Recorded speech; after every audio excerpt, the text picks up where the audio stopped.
Qeni u hodh jashtë kafazit. Një burr I moshuar vendosi të vrapoj. Ajo që ndodhi I bëri të gjithë të zbeheshin. Turma bërtiste nga tmeri kur kafazi u shemb dhe një qen I madh German Shepherd u çlirua I lirë. Njerëzit vraponin në çdo drejtim. Nënat shtrëngonin fëmijët në gjoks. Tregtarët braktisnin mallat e tyre. Por në mes të këtij kaosi ishte një burr që nuk u zhvendos fare.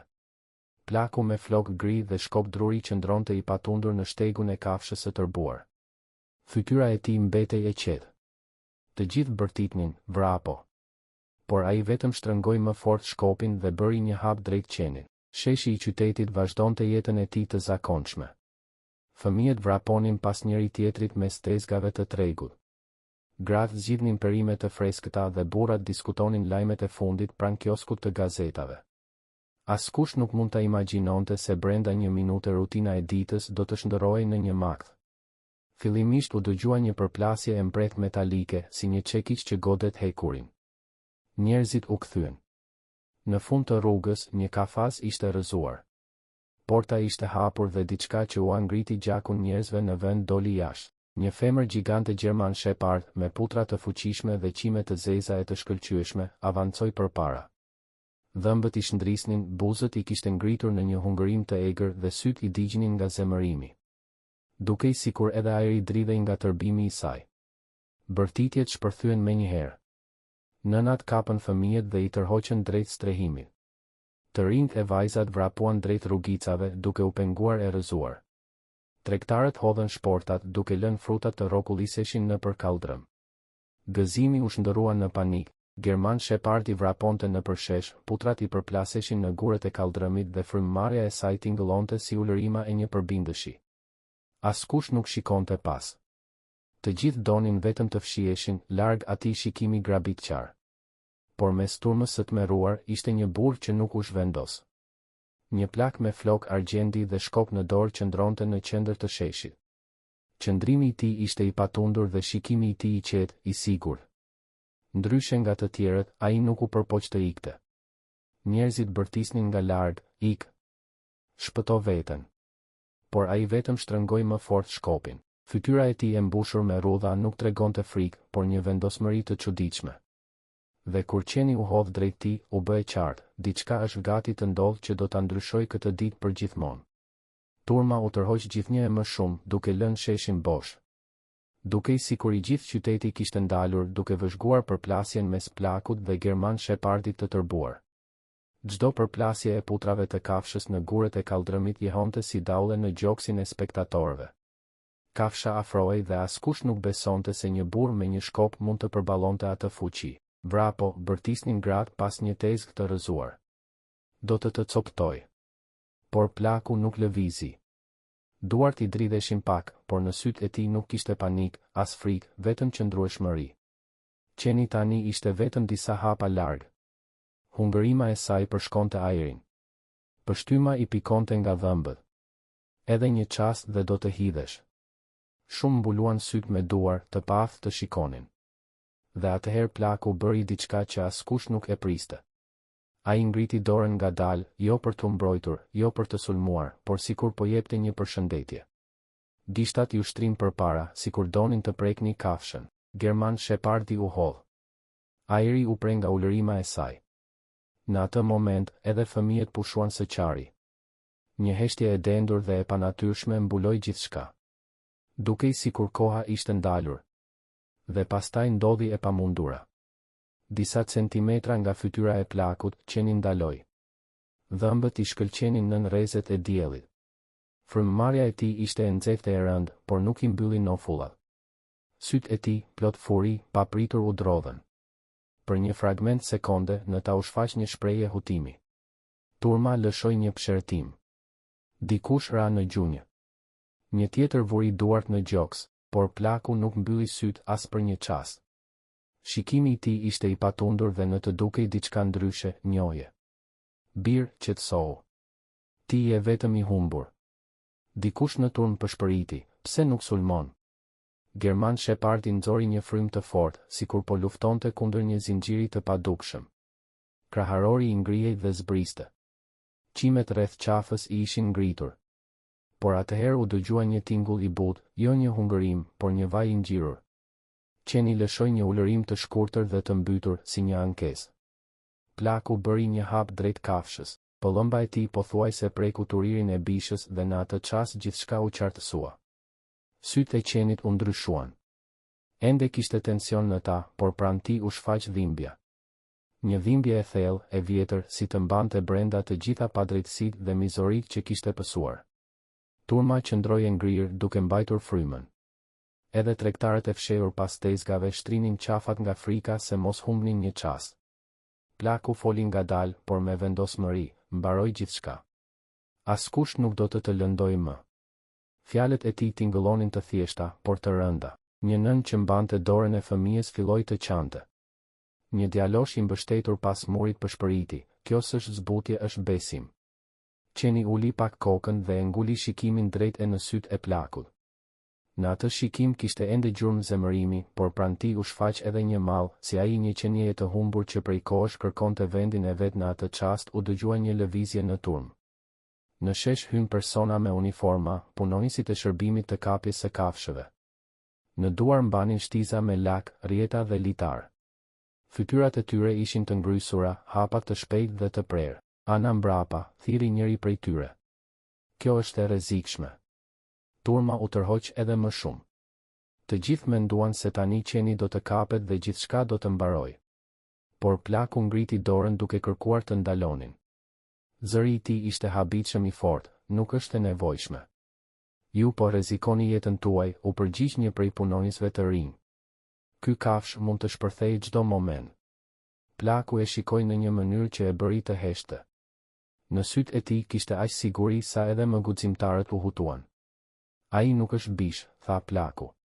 Ai është vetëm një shpirt i plagosur. German Shepardi u afrua edhe më pranë tij, sikur të konfirmonte fjalët.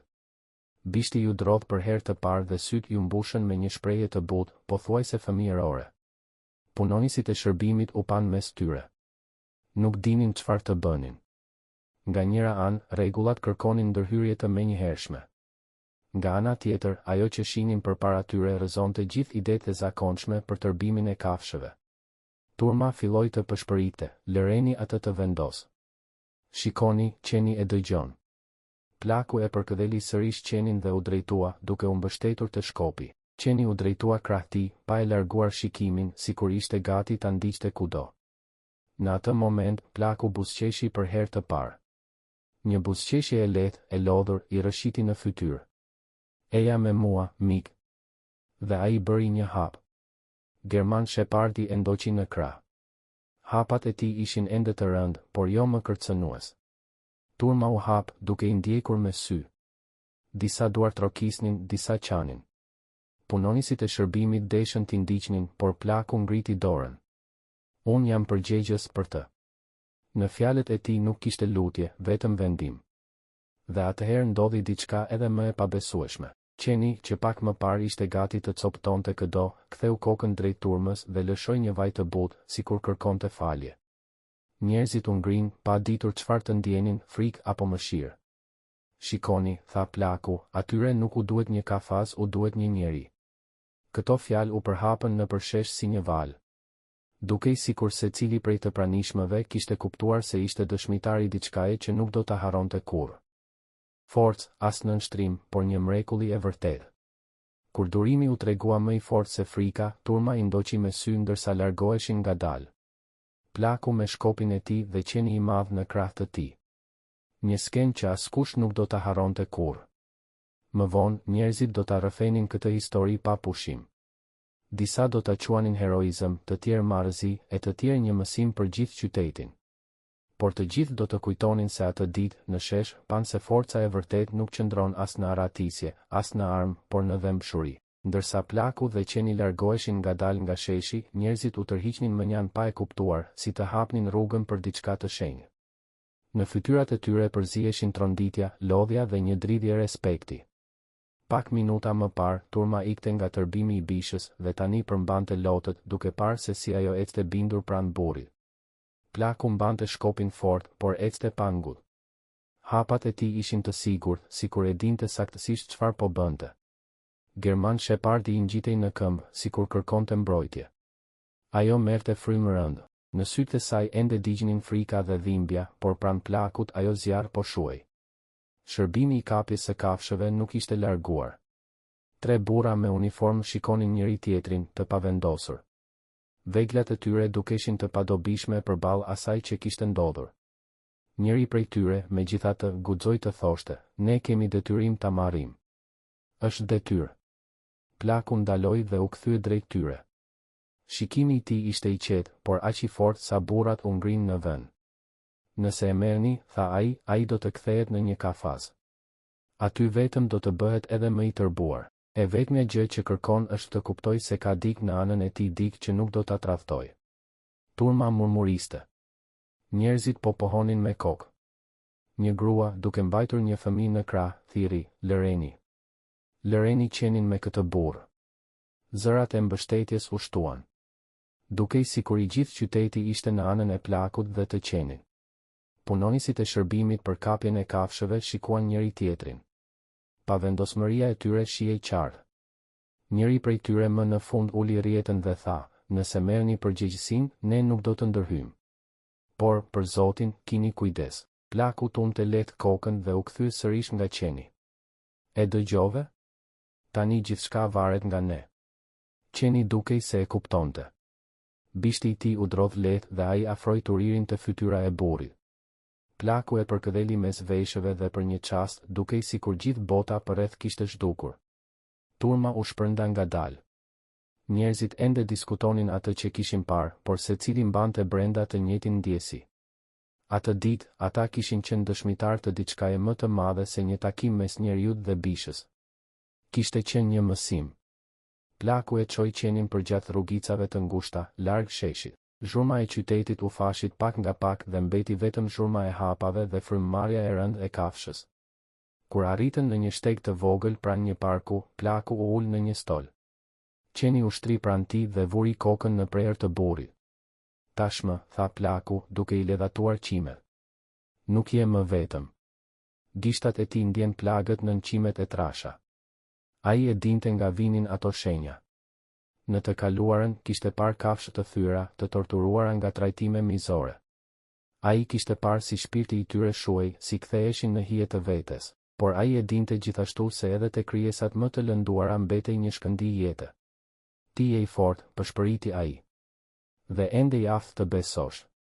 Qeni lëshoi një vaj të butë, sikur po i përgjigjej. Në atë tingull dëgjoi falënderim dhe dhimbje njëkohësisht. Plaku e tërhoqi kokën e qenit drejt vetes dhe syt i u mbushën me lodh. Pak nga pak, njerëzit që kalonin filluan të ndalonin. Disa ofruan ushqim, të tjerë ujë për kafshën. Edhe fëmijët afroheshin me kujdes dhe German Shepardi nuk hungërinte më. Ajo vetëm shikonte me vëmendje, sikur po mësonte përsëri të kishte besim. Një djalosh rreth 10 vjeç shtriu një mollë drejt qenit. Qeni e nuhati dhe, me hezitim, e mori. Turma që ishte mbledhur e pa, dhe ai gjesti vogël i u duk një mrekulli po aq e madhe sa ajo që kishin parë në shesh. "Shikoni," u tha plaku njerëzve përreth. "Ai nuk është një përbindësh. Ai vetëm priste durim." Mbrëmja ra ngadalë mbi qytet. Dielli po perëndonte, duke lyer qiellin me nuanca ari dhe roz. Plaku u ngrit nga stoli dhe qeni u ngrit me të. Forcë, as në nështrim, por një mrekulli e vërtetë. Kur durimi u tregua më i fortë se frika, turma i ndoqi me sy ndërsa largoheshin ngadalë. Plaku me shkopin e tij dhe qeni i madh në krah të tij. Një skenë që askush nuk do ta harronte kurrë. Më vonë, njerëzit do ta rrëfenin këtë histori pa pushim. Disa do ta quanin heroizëm, të tjerë marrëzi, e të tjerë një mësim për gjithë qytetin. Por të gjithë do të kujtonin se atë ditë, në shesh, pan se forca e vërtet nuk qëndron as në aratisje, as në armë, por në dhëmbshuri. Ndërsa plaku dhe qeni largoheshin ngadalë nga sheshi, njerëzit u tërhiqnin mënjan pa e kuptuar, si të hapnin rrugën për diçka të shenjtë. Në fytyrat e tyre përziheshin tronditja, lodhja dhe një dridhje respekti. Pak minuta më parë, turma ikte nga tërbimi i bishës dhe tani përmbante lotët, duke parë se si ajo ecte bindur pranë burrit. Plaku mbante shkopin fort, por ecte pa ngull. Hapat e tij ishin të sigurt, sikur e dinte saktësisht çfarë po bënte. German Shepardi i ngjitej në këmbë, sikur kërkonte mbrojtje. Ajo merrte frymë rënd. Në sytë e saj ende dignin frika dhe dhimbja, por pranë plakut ajo zjarr po shuaj. Shërbimi i kapjes së kafshëve nuk ishte larguar. 3 burra me uniformë shikonin njëri tjetrin, të pavendosur. Veglat e tyre dukeshin të padobishme përballë asaj që kishte ndodhur. Njëri prej tyre, megjithatë, guxoi të thoshte, ne kemi detyrim ta marrim. Është detyrë. Plaku ndaloi dhe u kthye drejt tyre. Shikimi i tij ishte i qetë, por aq i fortë sa burrat u ngrinë në vend. Nëse e merrni, tha ai do të kthehet në një kafaz.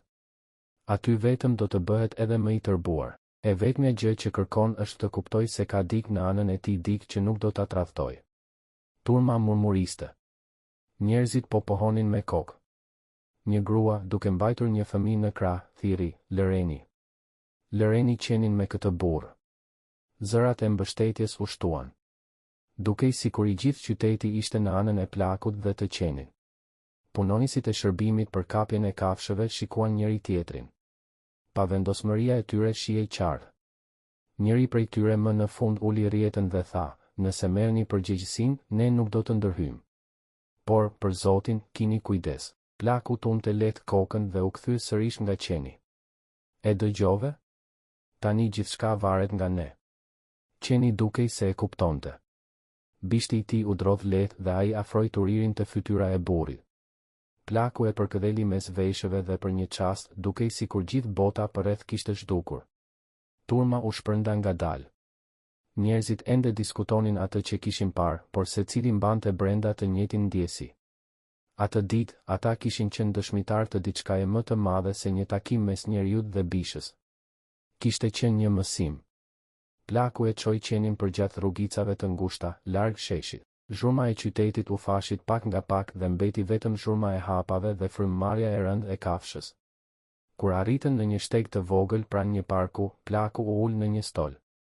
Qeni u shtri pranë tij dhe vuri kokën në prerë të burrit. Tashmë, tha plaku, duke i ledhatuar qimet. Nuk je më vetëm. Gishtat e tij ndjen plagët nën qimet e trasha. Ai e dinte nga vinin ato shenja. Në të kaluarën kishte parë kafshë të thyra, të torturuara nga trajtime mizore. Ai kishte parë si shpirti i tyre shuaj, si ktheheshin në hije të vetes, por ai e dinte gjithashtu se edhe te krijesat më të lënduara mbetej një shkëndij jete. Ti je i fortë, përshpëriti ai. Dhe ende i aftë të besosh. Qeni lëshoi një vaj të butë, sikur po i përgjigjej. Në atë tingull dëgjoi falënderim dhe dhimbje njëkohësisht. Plaku e tërhoqi kokën e qenit drejt vetes dhe syt ju mbushën me lodh. Pak nga pak, njerëzit që kalonin filluan të ndalonin. Disa ofruan ushqim, të tjerë ujë për kafshën. Edhe fëmijët afroheshin me kujdes dhe German Shepardi nuk hungërinte më. Ajo vetëm shikonte me vëmendje, sikur po mësonte përsëri të kishte besim. Një djalosh rreth 10 vjeç shtriu një mollë drejt qenit. Qeni e nuhati dhe, me hezitim, e mori. Turma që ishte mbledhur e pa, dhe ai gjesti vogël ju duk një mrekulli po aq e madhe sa ajo që kishin parë në shesh. Shikoni, u tha plaku njerëzve përreth. Ai nuk është një përbindësh. Ai vetëm priste durim. Mbrëmja ra ngadalë mbi qytet. Dielli po perëndonte duke lyer qiellin me nuanca ari dhe roz. Plaku u ngrit nga stoli dhe qeni u ngrit me të.